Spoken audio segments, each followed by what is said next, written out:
চোখ রাখবো পরবর্তী সংবাদে।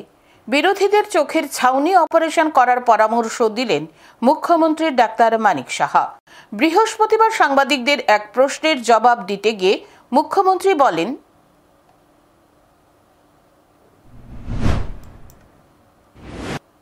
কি বলবো আর ওনাদের অ্যাকচুয়ালি চোখের মধ্যে যে পর্দাটা পড়ে আছে সেই পর্দাটা আগে সাফ করতে হবে, ক্যাটারেক্ট করতে হবে, তারপর দেখবে উন্নয়ন কাকে বলে।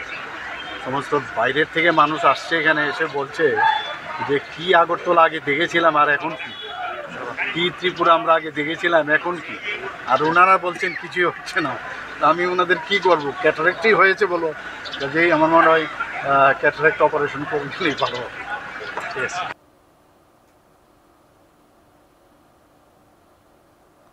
এভাবেই বিরোধীদের কটাক্ষ করেন মুখ্যমন্ত্রী।